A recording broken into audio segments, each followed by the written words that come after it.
All right, here we go. So today we're going to go over cell specialization, which is exactly what it sounds like. It's when a cell becomes a specialized type of cell in your body and it carries out a specific function. So last time we introduced cells, we talked about different types of cells. We introduced cell theory. We looked at parts of a cell, we compared cells. Today we're going to talk about specialized cells. So this is, you don't see this in prokaryotic organisms. You'd only see this in eukaryotic organisms, things with nuclei, cells with a nuclei.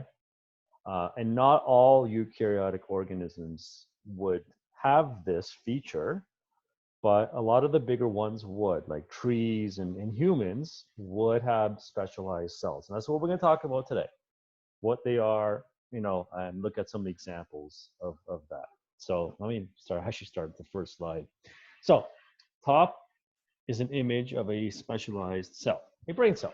Okay? It's specialized to perform specific functions, such as the ability to think or possibly maybe control movement. That all depends. Apparently, there's even something like we discovered a type of cell in your brain called I think they called it the Jennifer Aniston cell because it's actually responsible for recognizing faces. I guess they showed people pictures of Jennifer Aniston and they saw that certain brain cells lit up. So these specialized cells allow you to recognize faces. On the bottom are two images of plant specialized cells. So on the left, bottom left, are specialized cells that allow plants to make sugar, photosynthesis. And bottom right are specialized cells in the roots of a plant. Now, one really important concept in biology, and I know people say that biology, a lot of it is memorization. That really drives me crazy. People say that. There should be a logic to it. Okay, there should be some sort of common sense to biology also. I mean, some things you have to memorize, but there should also be a lot of logic and common sense to it. For instance, if I look at go back to the picture on top, the brain cell, why does it have like the appearance that it has? Like all these little branched extensions coming out. There's obviously a reason for that. And there's a concept in bio called form and function. Actually, I really like that theme. It's a theme I talk about often in my class. So the theme I'm going to write down is called form and function. And the idea behind this is that if you understand the function of something, what something does, you can kind of predict, what it would look like or the form or what it would need to carry out that function. So, if I was to compare, like, for example, the one I always give is a hammer and a knife, okay? Even if I didn't know what a hammer and a knife were, or hammer and pair of scissors, I can kind of guess by the shape, the form, the function of the thing, right? Because it's a connection between the two. So, like, for example, why does the form of the brain cell take this shape? Well, because its function is to communicate with a whole bunch of other cells. So it has all of those little extensions so that it can make connections to all other cells and communicate with them. If I look at the bottom two images, there's a huge difference. The clear difference is the color green. Why is the bottom left green and the bottom right not green? Well, because the bottom right is in the roots of the plant. The roots are underground. So, for photosynthesis, you need chlorophyll to capture sunlight. So would it make sense for cells in the roots to try to capture sunlight and make sugar through photosynthesis? The answer is no. It's dark below the ground. So why don't you see any green in the root cells? Because they don't have any chloroplasts. They don't have any chlorophyll. Remember, the chloroplasts are the organelles that make sugar. They don't have them. Just they wouldn't work in the dark. So there is a logic to specialized cells. So just keep that in mind. It's not all about memorizing. So here's another example of a specialized cell. These are hepatocytes, okay? Liver cells. Hepatocytes are liver cells. Now, you can see the nucleus of the cells, all right? They're round, purple structures. Inside the nucleus is a structure that, actually, I don't even think I covered it last time. It's called the nucleoli, all right? Nucleoli right here. The nucleoli is a region in the nucleus that has a job, and its job is to make ribosomes. You might recall that ribosomes are the organelles that read the DNA copy. And one of you asked me last week, what is that copy called? It's called RNA, and it makes it into protein. Now, if you look at a hepatocyte, you can actually see the nucleoli. It's the dark purple spots in the nucleus. So you see the dark purple spots in the nucleus? That's the nucleoli. Liver cell, if you think about what your liver does, right? Your liver does a lot of things in your body. It has apparently like over 500 functions that it carries out. It carries out stuff like detoxifying your blood, scavenging cholesterol. It also produces lots of proteins, for example, like clotting factors that help make sure that you don't bleed to death. So it would make sense that if you think of the liver like a factory that produces, like almost like Amazon, it produces. Amazon's not really a factory though, but some sort of a business that has lots of functions would require that organization to have lots of specialized areas, right? So the hepatocyte, the liver cell, has lots of functions.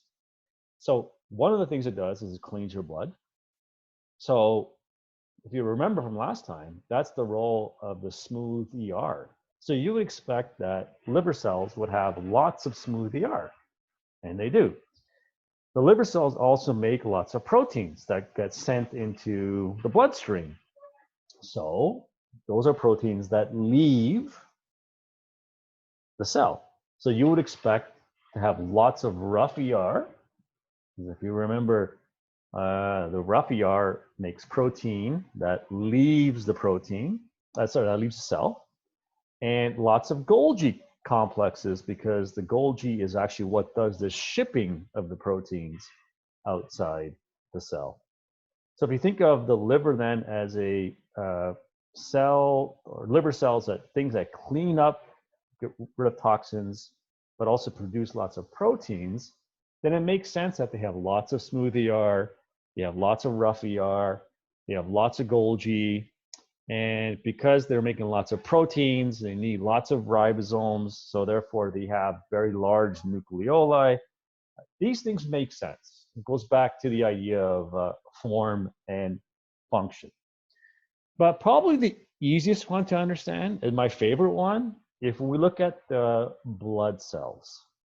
Next image, okay? So in here, in this picture, really nice picture, this is color enhanced, are 3 types of blood cells. You can clearly see the white blood cells, all right? And then we have 2 types of red ones. So there are red blood cells, and there are these things called platelets, okay? Now, the platelets, they have an unusual shape. You can see them right. Here's one. I think that's another one. Whereas the blood cell, the red blood cells, so the red blood cells, called erythrocytes, so this is the name for red blood cell, has like a really rounded, almost a Cheerio-like shape. Problem with the Cheerios have a hole in the middle, and these cells, you can clearly see, do not have a hole in the middle, but they kind of have a very similar shape. In fact, here is a black and white image of a red blood cell. So if I compare a red blood cell to a platelet, again, the platelet looks like it's all bumpy and stuff. Well, they have very different jobs. The platelet has a job in terms of blood clotting. Okay, so platelets are involved in blood clots. Now, what are blood clots?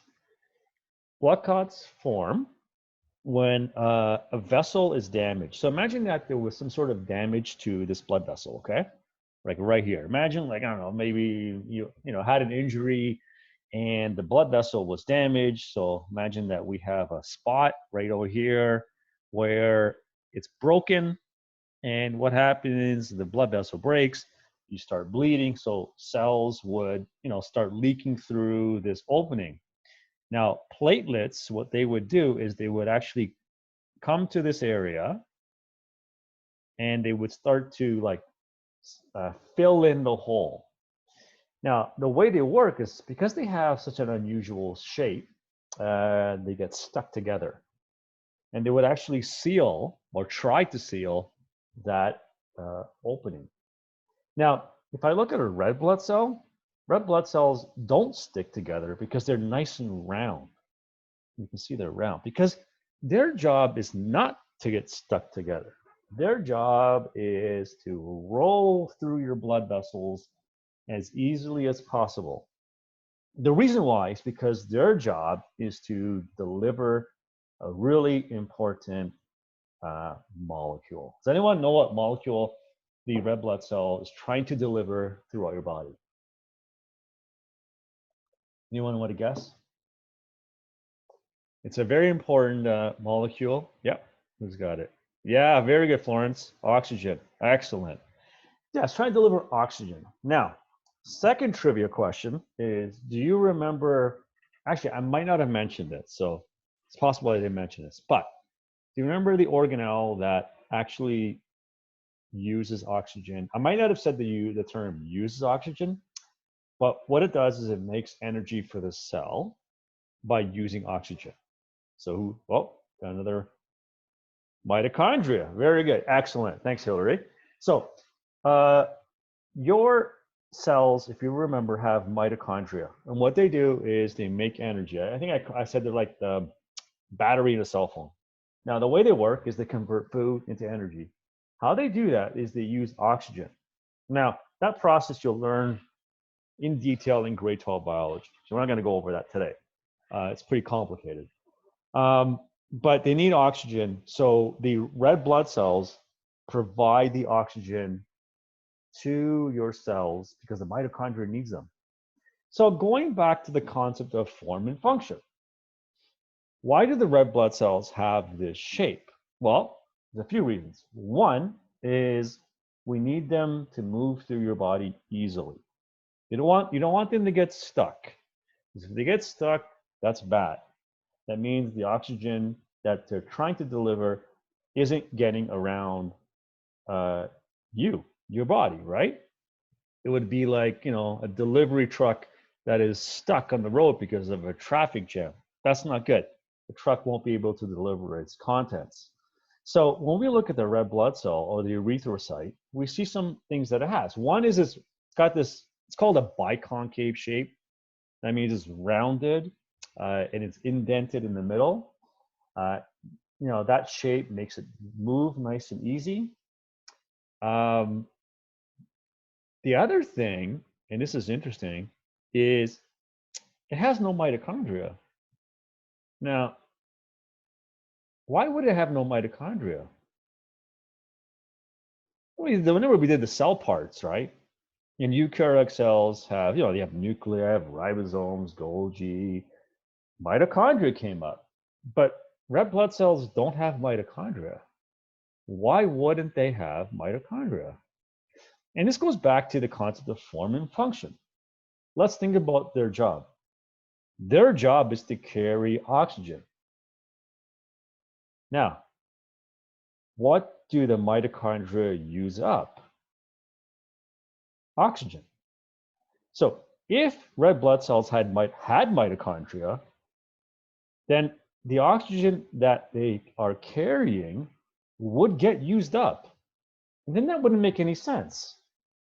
Can you imagine that? Imagine that you had a truck, a delivery truck, that's bringing you food, but in the truck are people that are going to eat your food, man, I wouldn't be paying for that delivery. You're not going to get any food in the end, right? That doesn't make any sense at all. Another interesting fact is here's an image of two red blood cells. On the left is human blood, and on the right is frog blood. So they're both erythrocytes. What's interesting about mammals is that mammals, when we look at their red blood cells, they actually have something that non-mammals don't have. They have lost their nuclei. So no nucleus, which is interesting. So when a red blood cell matures, it actually gets rid of the nucleus. Now, what's the reason? Does that have to happen? No, because we can clearly see that the frog red blood cells have a nuclei, but there must be some advantage to ditching it. The advantage is space. If you go back to the example of a factory, the more space the factory has, the more things it can put inside. If it's a warehouse, the more space the warehouse has, the more stuff it can put inside. So mammals, when mammals evolved, one of the things that happened is they actually lost the nuclei in the red blood cells. That gave them more space to carry the oxygen. So the red blood cells can have about almost 300 million molecules of hemoglobin. This is the molecule that holds the oxygen. It's actually the one that holds it, so it doesn't just move around. Because oxygen's a gas, and you can't really control where it goes. So this molecule actually holds the oxygen in the red blood cells so that it doesn't just fly away. So by ditching the nucleus, the red blood cell actually has way more space to store oxygen. So that's kind of a neat little thing that evolved in mammals. Okay, here's another example of a specialized cell. This is a beta cell. And this is the cell that makes insulin. So here's an image of it. You can see in the blue circle the beta cells. So these cells, what they do is they make insulin, which is a protein, and then that protein gets sent throughout your body. It hits different targets. So we could expect any cell that manufactures proteins that leave the cell would have well-developed rough ER, right? Well-developed rough ER and well-developed Golgi for getting rid of these proteins. Again, going back to the idea of form and function, right? That there should be some sort of common sense to biology. Okay, any questions about some of these examples of specialized cells?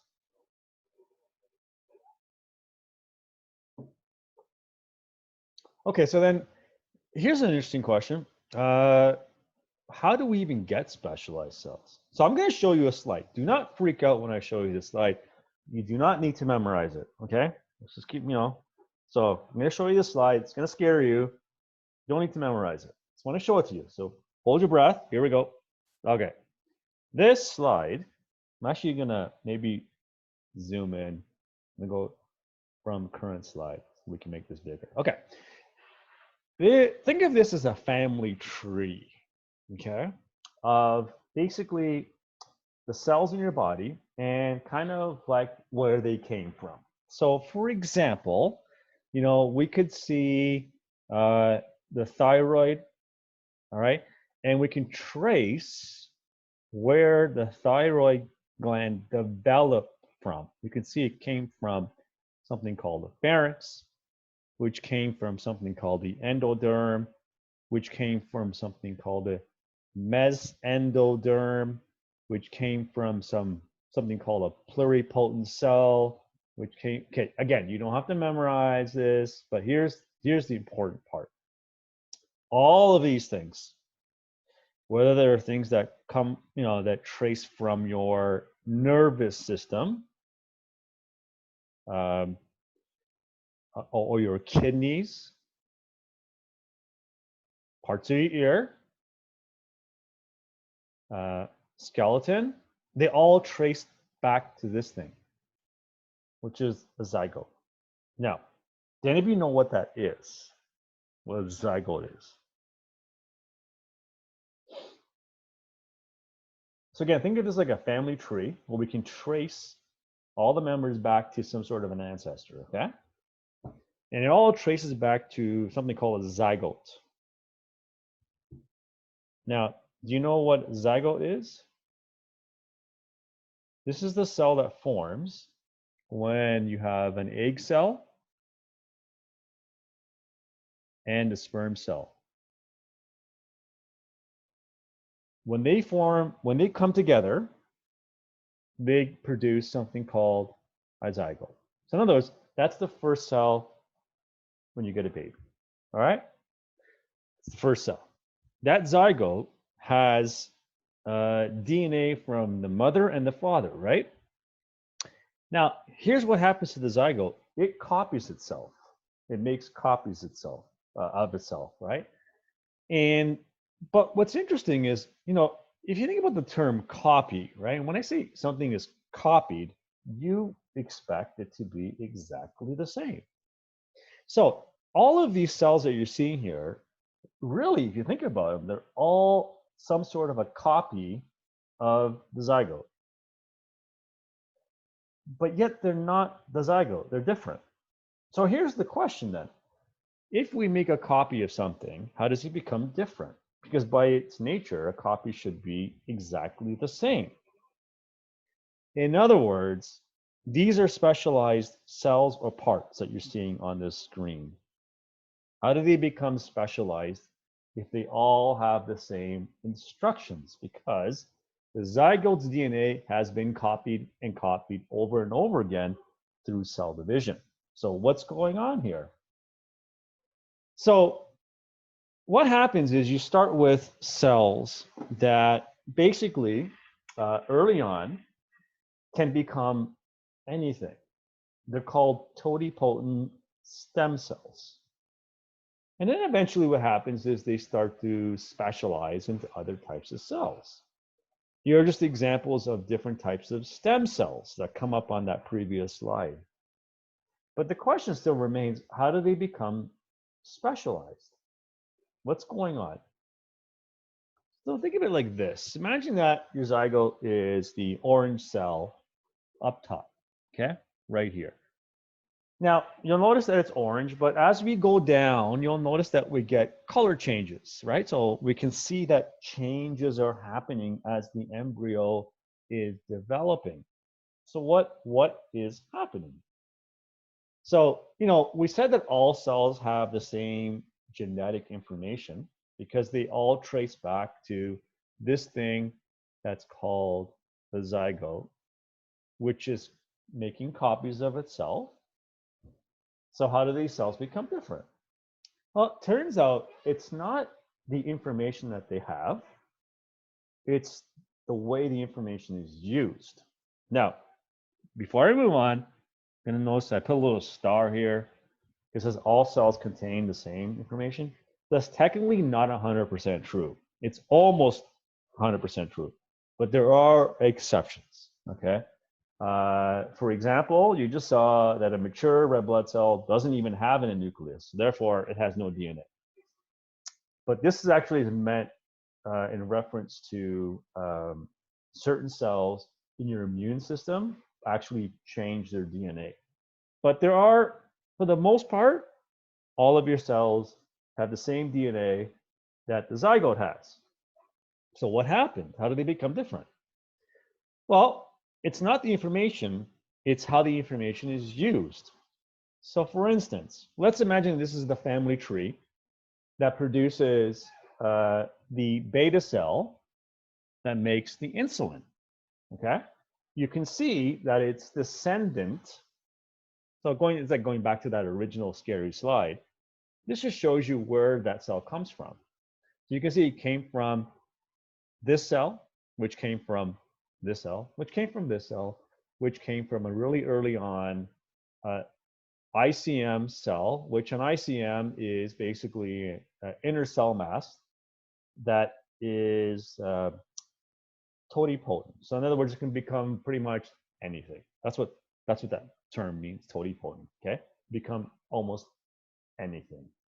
So how did it go from a cell that could become almost anything to a cell that is extremely specialized that pumps out insulin? How does it do that? Well, you can see here the idea behind the answer to this question. It's not the DNA is different. It's the combination of genes that are being used as a difference. So think of it this way. I said to you last time that the DNA is basically like think of it like as the software, right? Imagine that your DNA is the software. And we know that the software on your phone or computer has many different programs or apps, okay? So your phone comes with lots of programs, lots of apps, right? The difference then between the cells is it's not the software, it's not the app, it's which ones are being used. So if I look at an ICM, which can become almost any type of cell, you'll notice that the green circles, these represent, let's say these represent the different genes or the apps, if you wish, okay? If I compare the genes that are being used here to this cell, you'll notice they're not the same. So they all have the same software, but they're not using the same genes or the same apps. So then how a cell becomes specialized is determined by the sets of genes or apps that it's using as it becomes a specialized cell. You can see it here. So the different colors represent different proteins that are being produced by different parts of the cell. So you'll notice that not every part is producing the same color because these are specialized cells that are running specialized, they're running certain apps or genes because they're different from one another. You can see it here. So this is the development of a certain certain cell. You can see that it's undergoing a development from here to here. You can see that process. It becomes a mature cell. So as it's doing this, on the y-axis here, these are like different genes. These are your apps, your programming, okay? So what's happening is you can see that if I look at, for example, a gene or an app we call notch 1, you'll notice that initially it's on, and then it switches off, and then it switches back on, right?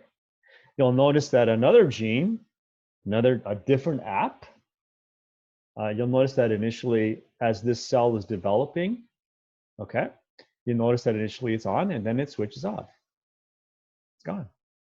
Whereas this gene down here, NeuroD, you'll notice that it's initially off and then it switches on and then it switches back off.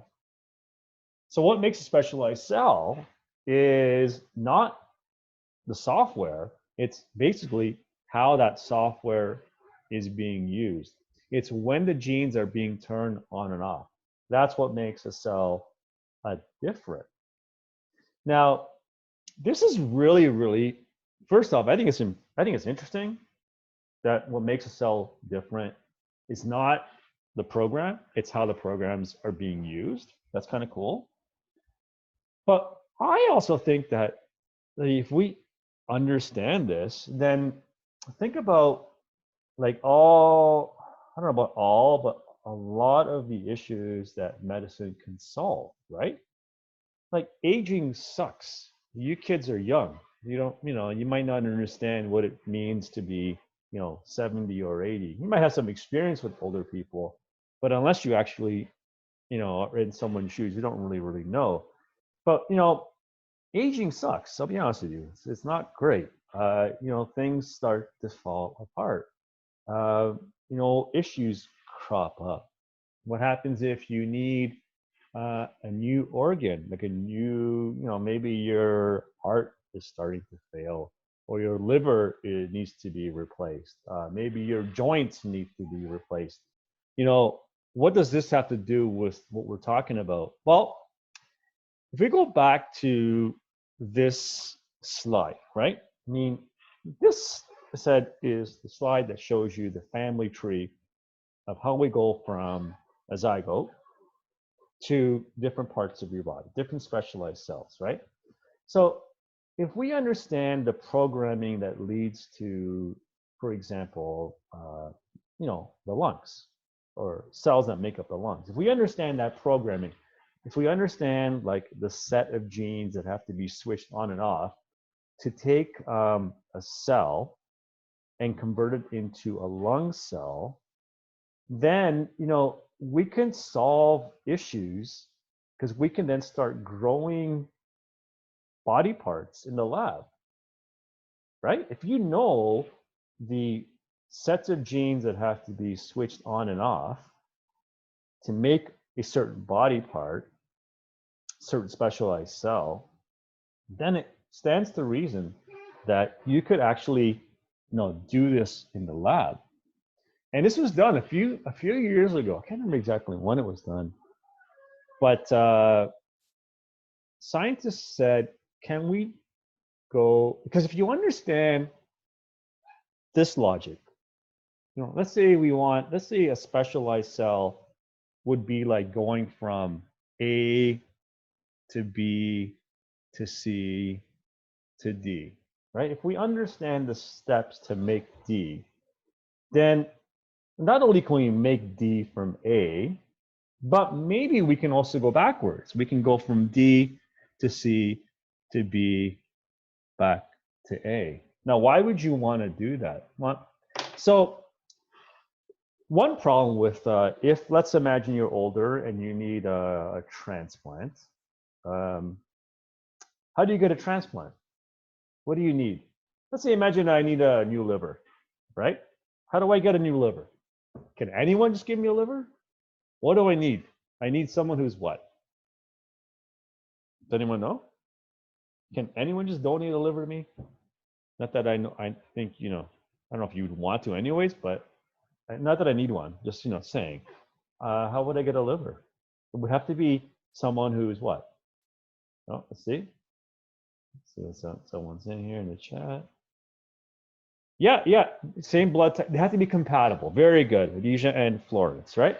Yeah, it has to be compatibility. So you can't just get a liver from anybody, right? That's not going to work. So what happens then is, you need to find a donor that's compatible with you. Wow. Here's an interesting bit. A little while ago, I think they were Japanese scientists, figured out a way to take regular skin cells and reprogram them back into stem cells. Now, why would you want to go backwards? So, if going from a stem cell to a specialized cell is like going from A to D, then reprogramming would be going like from a specialized cell to a stem cell would be going like from D to A. Why would you want to do that? Well, if I can take let's imagine that you need a liver, and I can take some of your skin cells and figure out the steps, turn on and off those apps, but go backwards. I can take those skin cells and convert them back into stem cells. And then what I can do is, if I then know the steps to convert, let's say, those stem cells into, let's say, liver cells, if I know the steps to do that, then theoretically, I can go from like your skin cells possibly to certain stem cells and then reprogram them back into liver cells, which is like a really cool concept, which would mean, well, it would mean that aging wouldn't have to suck because you could replace stuff with your own cells. So you wouldn't have to worry about rejection, finding donors. Even if you find donors that are a good match, you still have to take lots of nasty drugs. I mean, that sounds really, really cool, right? There's a lot of cool applications with this idea. I don't know how far they are in terms of this kind of research, but I would imagine they've done, they've done some things, right? Um, so no, can you replace a liver from your own cells at this point? I don't think so. I don't think that's happened yet. But I can imagine that in the near future, it will happen. I think it will happen. The other thing is that you don't have to get into that whole, if you have ethical issues around using embryonic stem cells, which lots of people do, right? You don't have to worry about this because what you're doing is you're using your own cells. You are converting them into stem cells and then reprogramming them. That is beautiful. You don't have really as many ethical issues around that. I want to show you one last thing. So this is actually a cool slide talking about your DNA as instructions. We said your DNA is, a set of instructions programmed to build things. Now we just said that, a specialized cell is a cell that uses its DNA in really a specific way, right? It's using specific apps or genes. That's what makes it different. So here is a picture of developing. Is this a chicken? All chicken? I think it's all bird. I think it is.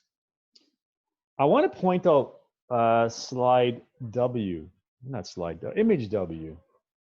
Remember we talked about, when we talked about the lysosomes. Yeah, that's what it was, the lysosomes. Then we said that the lysosomes are involved in digesting material, but they're also involved in a process called apoptosis, which is cell death. Well, going back to this whole idea of, the DNA is like a program which we could turn on and off, and that's what makes cells specialized. This is a really cool image because you see this here, this purple stuff. So this is the region. You'll notice that it's the region between the fingers, if we can call them fingers. Can you call a chicken, can you say chicken has fingers? Well, it's actually, this would be its feet. So we wouldn't say fingers, you would say, I guess, toes. Yeah, you could say chicken has toes. Nothing wrong with that. The area in purple is the area where cells are being told to undergo apoptosis and commit cell suicide. I wanted to show you that because last time we talked about the lysosomes, and one of the things they do is they destroy the webbing between the fingers, so that when you look at a human hand, you see fingers like this, right? And you don't see the webbing. Well, and that's true of your feet, right? It's also true of chicken feet, right? And chicken feet are not webbed because they actually have, the same set of instructions that say, basically in between the fingers and toes. Well, they don't have fingers. Well, they do have fingers actually. That's they're used for wings. That's a different story. Their toes, they're not webbed because the DNA turns on a set of genes, specifically a gene called BMP4. You don't need to know that. That actually destroys that webbing. But anyway, I want to show you that because that came up last time we talked about lysosomes. So here's a really, because we were talking about aging and how aging sucks. I'm going to end with this, okay? This is, so this set of genes, and the word notch actually came up over here. You can see notch is there. Okay, so notch and delta are a set of genes. So again, going back to the whole idea of cells use combinations of genes. And when they specialize, they use different combinations of genes. And if we understand the combinations of those genes, we can reprogram cells, right? We can make them into different types of cells. And what happens as we get older, sometimes the programming fails. And when the programming fails, aging leads to like deterioration. Things start falling apart. That's not good. So I want to show you like this last little bit, which is kind of interesting. This is in mice, okay?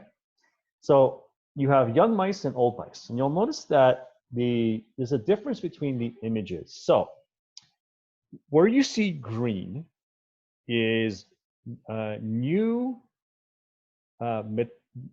fibers, new material being built, new cells growing to fill in damaged areas. So the stuff that's like orange and purple, that's like imagine an area of the mouse that's injured. I don't know how they injured these mice. Let's imagine through some physical trauma. I have no idea. Maybe they made a cut or something. Now, what happens when you get a cut? Well, your cells release signals that tell other cells to divide. So the DNA undergoes, DNA turns on genes that say, let's divide, let's make copies of cells, because when you get a cut, you notice that over time the cut disappears. Well, how does it disappear? Because the genes that basically cause cell division get switched on.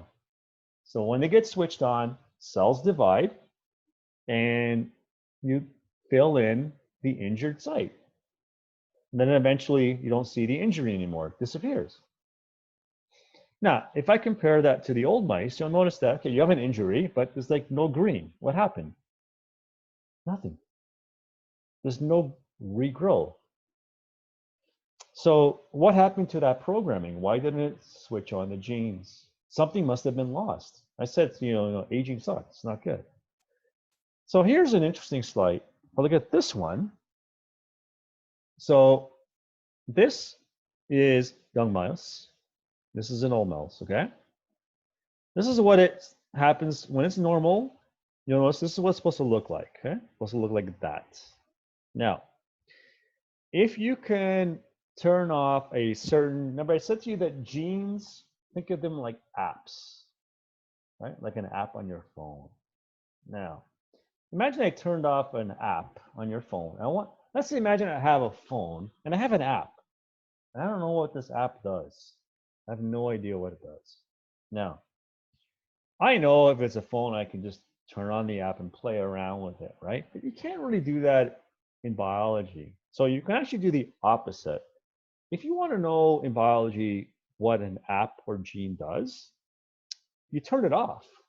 Yeah, I know, it's kind of weird, right?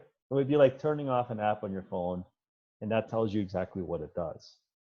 It's a little bit different, I guess, in that case, right? But just go along with me here. Imagine I turn off this gene, and it's an app, it's called Notch. I turn it off. And what happens then is in young mice that have this gene turned off, the mice that get injured, you'll notice that the tissue looks like it does in old mice. See that? They look very similar. It looks like old tissue. That tells you something. It tells you that this gene is involved in, what we talked about before, in regrowth, in filling in damaged area. I can see that when the gene is switched back on, that the tissue looks like it did before. It looks normal. But when it's switched off, that's what inhibition means, the tissue looks old. The interesting bit is, if I can take an old mouse and figure out a way to turn that gene back on, then the old mouse has tissue that looks like it's new. Now, how do you do that? Okay, that's actually a really interesting problem. Like, okay, how do you turn on a gene, right? Because that's what we talked about before. We said, you know, specialized cells have certain apps or genes that make them different. They're using different genes compared to other cells, right? And it's the combination of genes or apps that makes them different. So how do you do that with mice? So this is what they did. This is kind of cruel, but it's kind of cool.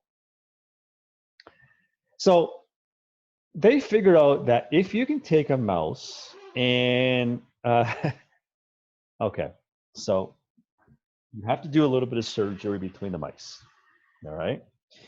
And what you do is you tie the mice together. So you tie their circulatory systems together. That's actually what you're seeing here. So you make you basically sorry, this is going to be cruel.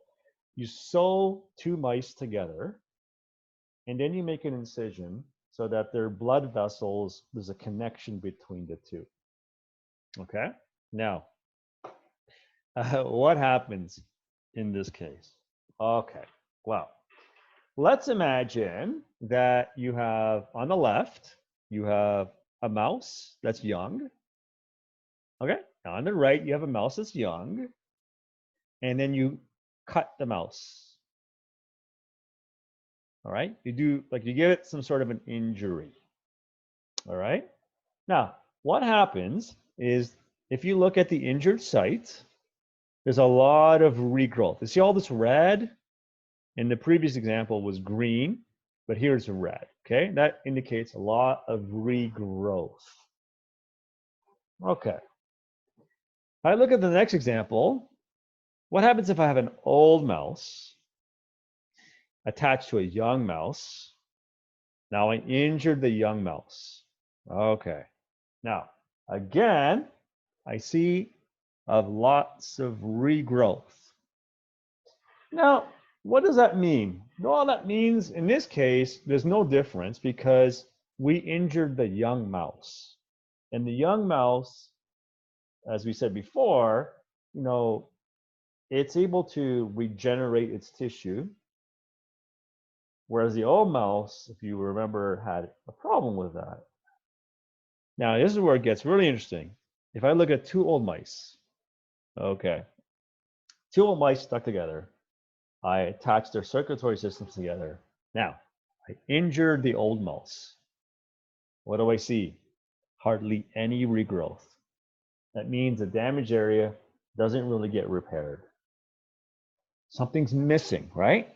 Something's missing that we see here, right? We can see that there's something's missing. So what is it that's missing?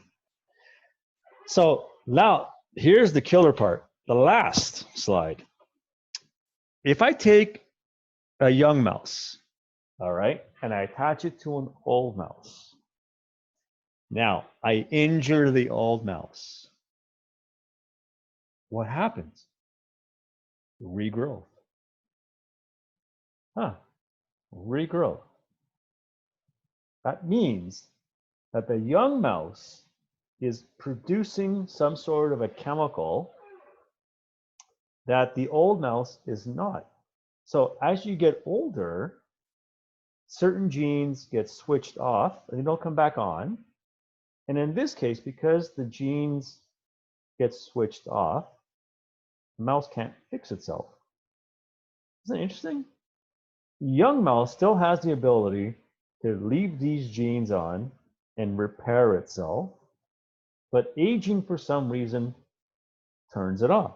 And this goes back to the whole idea of, what, like all this is about programming, right? If we understand the programming steps to go from one cell, the zygote, to like, for example, muscles in your head, then we can fix any problem, because problems arise when cells die and they don't get replaced. But if we can figure out ways to reprogram other cells to fix damaged areas, man, that would be the golden goose. The golden goose? I think that's the right term. Anyways, I'm going to stop there. All right, let me end the recording and I'll take questions.